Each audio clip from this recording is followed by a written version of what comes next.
Hello friends, आज हम बात करेंगे ऋग्वेद।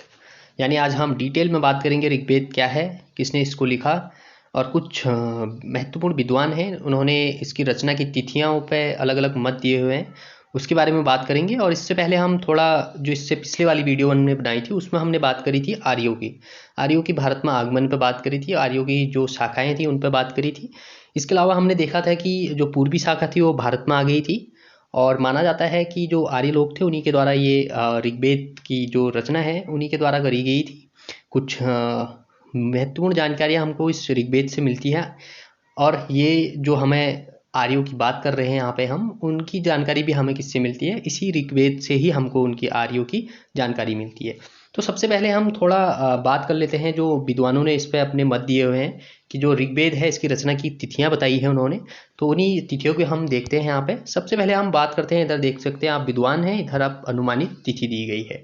तो इसमें नंबर 1 पर आते हैं जैकोबी। जैकोबी एक विद्वान है और इन्होंने बताया है ऋग्वेद की जो रचना बताई है वो 3000 ईसा पूर्व इससे इन्होंने माना है कि 3000 ईसा पूर्व पहले क्या कर रहा था, ऋग्वेद की रचना हुई थी। दूसरे नंबर पर आ जाते हैं हमारे मैक्स मूलर। मैक्स मूलर का मानना है कि ये 1200 से लेके 1000 ईसा पूर्व पहले क्या हुआ था, ऋग्वेद की रचना हुई थी। तीसरे आते हैं इसमें तिलक, और तिलक का मानना है कि ये 6000 ईसा पूर्व पहले ये लिखा गया जो ऋग्वेद है ये 6000 ईसा पूर्व इसकी अनुमानित तिथि बताते हैं। इसके अलावा मान्य तिथि जो है ऋग्वेद की वो 1500 से लेके 1000 ईसा पूर्व इसकी मान्य तिथि है। तो अगले हमारे जो विद्वान है इसमें आ जाता है विंटरनित्ज। विंटरनित्ज का मानना है ये 2500 से लेके 2000 ईसा पूर्व इसकी अनुमानित तिथि बताते हैं ऋग्वेद की। तो ये कुछ महत्वपूर्ण जानकारियाँ थी जो तिथियों के बारे में। अब हम बात करते हैं ऋग्वेद पे, देखते हैं कि ऋग्वेद क्या है, ये क्यों महत्वपूर्ण है। क्योंकि ये एक साहित्यिक स्रोत है, इसी से हमको पता चलता है कि जो आर्य लोग थे उनका संबंध भारत में किस प्रकार, जो भारतीय आर्यों की शाखा थी जो पूर्वी शाखा भारत में आई थी उसका संबंध किस प्रकार से हमारे जो यूरोपीय यानी मध्य एशिया से अन्य शाखाएं जो आर्यों की गई थी उन शाखाओं से किस प्रकार से संबंधित थे ये भारतीय आर्य। तो इसी से हम जानेंगे, इसी ऋग्वेद से हमको उनकी जानकारी मिलती है। तो सबसे पहले अगर हम ऋग्वेद की बात करें तो ऋग्वेद जो है इसमें हमें क्या क्या देखने को मिलता है वो हम बात करते हैं यहाँ पे। ऋग्वेद जो है हमारा इसमें 10 मंडलों का उल्लेख है, यानी 10 मंडल इसमें है। ये हम सभी जानते हैं, 10 मंडल हमको देखने को मिलते हैं ऋग्वेद में। इसके अलावा हमें इसमें 1028 यानी 1028 इसमें क्या देखने को मिलते हैं, सूक्त देखने को मिलते हैं। तो ये 10 मंडल और 1028 सूक्तों में हमको देखने को मिलता है, ऋग्वेद में सबसे महत्वपूर्ण हो जाता है।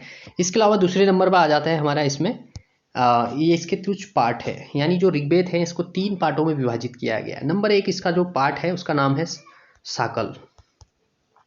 यानी ये साकल जो पार्ट है, इसमें साकल पार्ट में हमें 1017 मंत्र देखने को मिलते हैं। 1017 मंत्र इसमें हमको देखने को मिलते हैं। और दूसरा है इसका पार्ट का नाम है बालखिल्य। बालखिल्य जो पार्ट है इसमें हमें मंत्र देखने को मिलते हैं और इसमें हमें 11 मंत्र देखने को मिलते हैं। और तीसरा पार्ट है इसका, तीसरा और अंतिम पार्ट है, इसका नाम है वास्कल। वास्कल जो पार्ट है इसमें हमें 56 मंत्र देखने को मिलते हैं। तो वास्कल में हमें 56 मंत्र देखने को मिलते हैं और हमें बालखिल्य में 11 मंत्र देखने को मिलते हैं। साकाल में हमें कितने 1017 मंत्र देखने को मिलते हैं। तो ये हमें जो ऋग्वेद है एक साहित्यिक स्रोत है और इसमें 10 मंडल हमको देखने को मिलते हैं। इसके अलावा हमें कुछ इसमें 3 पार्ट देखने को मिलते हैं, साकल हो गया, बालखिल्य हो गया, इसके अलावा वास्कल हो गया। इसमें हमने मंत्रों की बात करी। और दूसरा अब यहाँ पे महत्वपूर्ण जानकारी कि कैसे हमें पता चलता है कि जो भारतीय आर्य थे और जो यूरोपीय आर्यों की शाखाएं थी वो किस प्रकार से एक दूसरे से जुड़ी हुई थी, किस प्रकार से एक दूसरे से संबंधित थी, वो कैसे हमें पता चलता है, किससे हमको पता चलता है। तो ये हमें पता चलता है कि एक पुरातात्विक साक्ष्य के अंतर्गत हमें एक अभिलेख मिलता है। उस अभिलेख का नाम है बोगाज कोई। इसका नाम है बोगाज कोई। बोगाज कोई, बोगाज कोई का अभिलेख। बोगाज कोई का अभिलेख जो है ये हमें 1400 ईसा पूर्व यानी 1400 ईसा पूर्व का ये अभिलेख है। तो इस अभिलेख से हमें क्या जानकारी मिलती है, हम सबसे पहले इसमें जो हमने पिछली वाली वीडियो में बात करी थी, उसमें हमने एक हित्ती जो शाखा थी मध्य एशिया से गई थी, वो तुर्की वाले क्षेत्र में बस गई थी और वहाँ पर 1500 बीसी में वहाँ पर उन्होंने शुरुआत करी थी। और 1500 बीसी में वो हित्ती जो वहाँ से हित्ती वाली शाखा मध्य एशिया से जाने के बाद उन्होंने तुर्की वाले क्षेत्र में अपनी शुरुआत करी थी। उसी हित्ती वाले क्षेत्र में हमें क्या मिलता है, ये बोगाज-कोई का अभिलेख मिलता है और इस अभिलेख में कुछ राजाओं के नाम मिलते हैं। अब उन राजाओं के नाम क्या क्या हैं, हम सबसे पहले बात करते हैं। यहाँ पे ये कहाँ मिलते हैं, हित्ती के राजा थे। हित्ती कहाँ है, ये तुर्की वाला क्षेत्र है, जो हमारा तुर्की वाला एरिया है। तो इसमें कुछ राजाओं के नाम मिलते हैं। एक नंबर एक मिलता है इसमें सुबीलिमा, और दूसरे राजा हैं मितनी, और तीसरे राजा हैं मती उ अजा। तो ये 3 राजाओं के नाम मिलते हैं हमें ये हित्ती का अभिलेख में, जो बोगाज-कोई का अभिलेख है, ये 1400 ईसा पूर्व का अभिलेख है। इसमें इन 3 राजाओं के हमें क्या मिलते हैं, नाम मिलते हैं। इन 3 राजाओं के नाम मिलने के बाद इसमें क्या होती है, इन तीनों राजाओं के मध्य क्या होती है, एक संधि के साक्ष्य के रूप में ये वैदिक देवताओं के नाम मिलते हैं इसमें।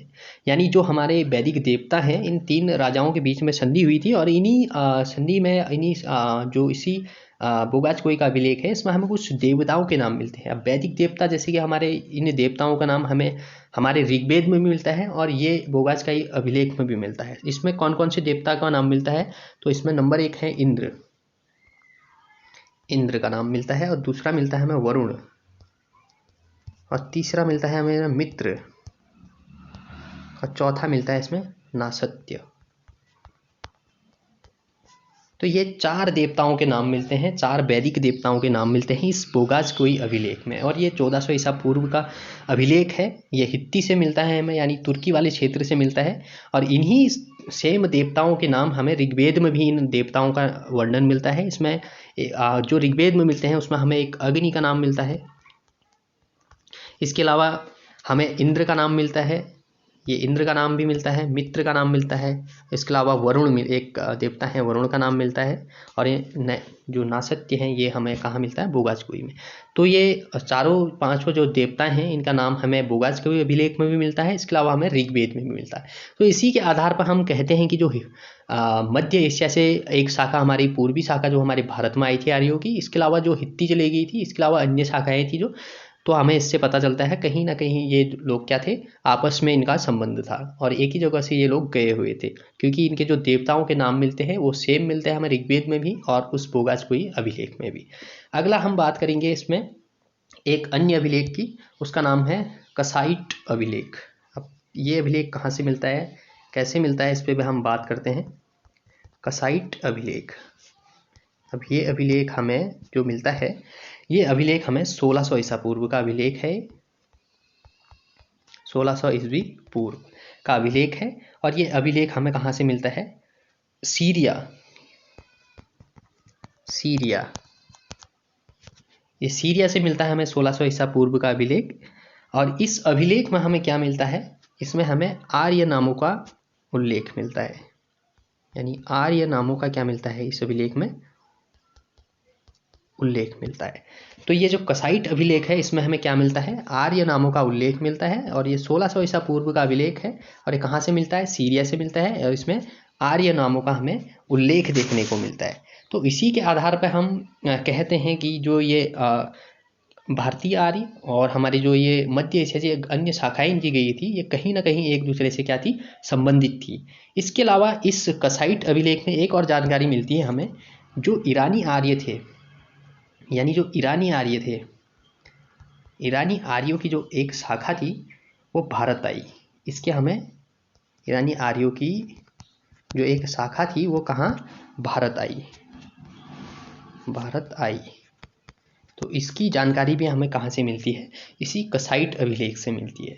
तो इसके आधार पर ही हम कहते हैं जो मध्य एशिया से जो आर्यों की शाखाएं थी वो बढ़ गई थी, कई अन्य अन्य जगहों में चली गई थी और एक उनकी पूर्वी शाखा भारत में आई थी। तो ये हमें इससे हमें इन साक्ष्यों के माध्यम से हम कहते हैं कि कहीं ना कहीं ये संबंधित थे आपस में। इसके अलावा हम थोड़ा ऋग्वेद पर बात करते हैं। हम जो हमारा ऋग्वेद है इसमें हमें देखो आर्य के, एक तो हमें जो आर्य थे वो मध्य एशिया के थे, यह जानकारी हमें मिलती है। इसके अलावा ये ईरान पहुँचे, इसके अलावा फिर ये ईरान के द्वारा ही हमारे भारत पहुँचे, इसकी जानकारी मिलती है। इसके अलावा जो ये ऋग्वेद है ये हिंद यूरोपीय भाषाओं का, यानी जो ये ऋग्वेद है ये क्या है, हिंद और यूरोपीय भाषाओं का, हिंद और यूरोपीय भाषाओं का क्या है, प्राचीनतम क्या है, अंश है या ग्रंथ है।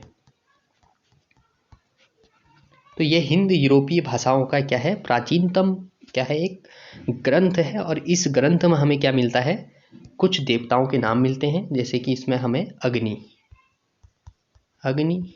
इसके अलावा हमें इंद्र, इसके अलावा हमें मित्र, इसके अलावा वरुण। तो इन देवताओं के नाम हमें ऋग्वेद में भी मिलते हैं और बोगास कोई अभिलेख में भी हमें इन देवताओं के नाम मिलते हैं। तो इसी के आधार पर हमें आर्यों की जानकारी मिलती है और इनसे हम संबंध, जो हमारे भारतीय आर्य थे और मध्य एशिया से गए हुए जो अन्य शाखाएं थी, इसी से पता लगता है हमें क्या थे, एक दूसरे से ये संबंधित थे। अब हम बात करते हैं इसके मंडलों पे। अब मंडलों में हम बात करेंगे, इसकी तो 10 मंडल है तो हमने बात कर ही ली है, लेकिन जो इसका दूसरा मंडल है, दूसरा और सातवां, ये दो जो मंडल हैं, दूसरा और सातवां, ये इसके प्राचीनतम अंश माने जाते हैं, ये दूसरा और सातवां क्या है, प्राचीनतम अंश है। और ये कई बार परीक्षाओं में पूछ भी लिया जाता है। इसके अलावा इसका जो पहला मंडल है, इसके अलावा जो 10वां मंडल है, ये क्या है, अंत में जोड़े गए मंडल हैं। इसमें अंत में जोड़े गए मंडल। तो ये ऋग्वेद में कुछ महत्वपूर्ण जानकारियां थी। 2 और 7 प्राचीनतम अंश है इसके, 1 और 10 इसका क्या है, अंत में जोड़े गए मंडल हैं ऋग्वेद के। आगे हम ऋग्वेद के मंडलों को देखते हैं। अब यहाँ पे हम बात करेंगे जो ऋग्वेद के प्रमुख मंडल और उनके रचयिता की बात करेंगे। तो सबसे पहले आप देख सकते हैं यहाँ मंडल दिया गया है और यहाँ रचयिता का नाम दिया गया है। सबसे पहले आता है इसका द्वितीय मंडल, ये सबसे प्राचीनतम हमारा अंश है द्वितीय मंडल इसका। तो इस द्वितीय मंडल की जो रचना करी थी वो करी थी ग्रत्समद भार्गव ने इसकी रचना करी थी इस द्वितीय मंडल की। अगला मंडल आ जाता है हमारा तृतीय मंडल। ये द्वितीय मंडल जो है इसलिए इम्पोर्टेंट है क्योंकि इसमें पूछा जाएगा कि सबसे प्राचीनतम मंडल कौन सा है, तो ये द्वितीय मंडल है और 7वां मंडल है। अब तृतीय मंडल आ जाता है, इसको विश्वामित्र के द्वारा लिखा गया और इसमें गायत्री मंत्र का उल्लेख मिलता है हमें। यानी जो तीसरा मंडल हमारे लिए इसलिए महत्वपूर्ण है क्योंकि ये विश्वामित्र के द्वारा लिखा गया है और दूसरा इसमें गायत्री मंत्र का उल्लेख मिलता है हमें, जो गायत्री मंत्र हम आज भी वर्तमान में इसका प्रयोग करते हैं कई कार्यों में अपने।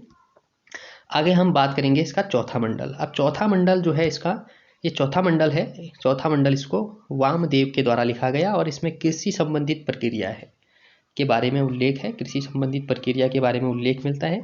5वां मंडल आ जाता है, 5वां मंडल में हमें जो अत्रि है उनके द्वारा ये लिखा गया। 6ठा मंडल आ जाता है, ये भारद्वाज के द्वारा इसको लिखा गया 6ठा मंडल को। और 7वां मंडल आ जाता है, ये भी हमारा प्राचीनतम अंश है इसका 7वां मंडल, ये वशिष्ठ के द्वारा लिखा गया है। ये पूछा जा सकता है इसमें, ये इंपॉर्टेंट हो जाता है इसलिए।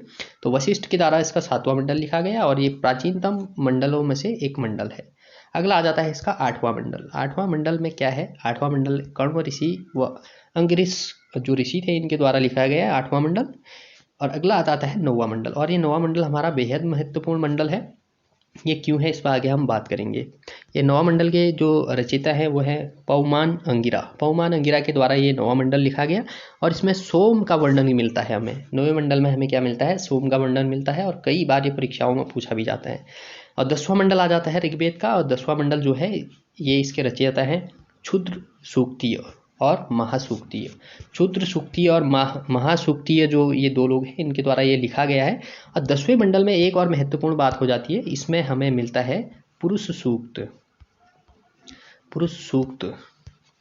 तो पुरुष सूक्त की बात जो है 4 वर्णों की बात इसमें करी गई है। इस 10वें मंडल में ही हमें 4 वर्ण यानी पुरुष सूक्त की बात देखने को मिलती है इस 10वें मंडल में। और ये सबसे अंत में जोड़ा गया मंडल है, ये हो गया, और पहला वाला मंडल हो गया। इसमें हमें 4 वर्णों की बात देखने को मिलती है। जो वर्ण व्यवस्था समाज में अगर देखी जाए तो ये इसकी शुरुआत कहाँ होती है, 10वें मंडल में इसका वर्णन मिलता है हमें, ऋग्वेद के 10वें मंडल में। और ये पूछा भी जाता है पुरुष सूक्त की बात कौन से मंडल में करी गई है, तो 10वें मंडल में पुरुष सूक्त की बात करी गई है।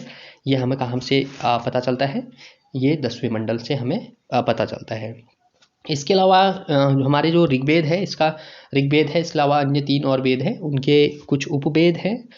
तो उस पर हम नेक्स्ट वीडियो में बात करेंगे, क्योंकि ये काफ़ी लंबी हो जाएगी। तो आज के लिए इतना ही, आगे मिलेंगे हम इसके नेक्स्ट पार्ट में, और उसमें हम ऋग्वेद से ही संबंधित जानकारी होगी। कुछ शब्द होंगे उसमें उल्लेखित शब्द, जो महत्वपूर्ण शब्द हैं। इसके अलावा कुछ उपवेद हैं, उनके बात करेंगे। तो आज के लिए इतना ही। और ये वीडियो आपको कैसी लगी, ये जानकारी आपको अगर अच्छी लग रही है तो आप इसको लाइक, शेयर एंड सब्सक्राइब करें चैनल को। So thank you so much for watching this video. मिलेंगे इसके नेक्स्ट पार्ट में।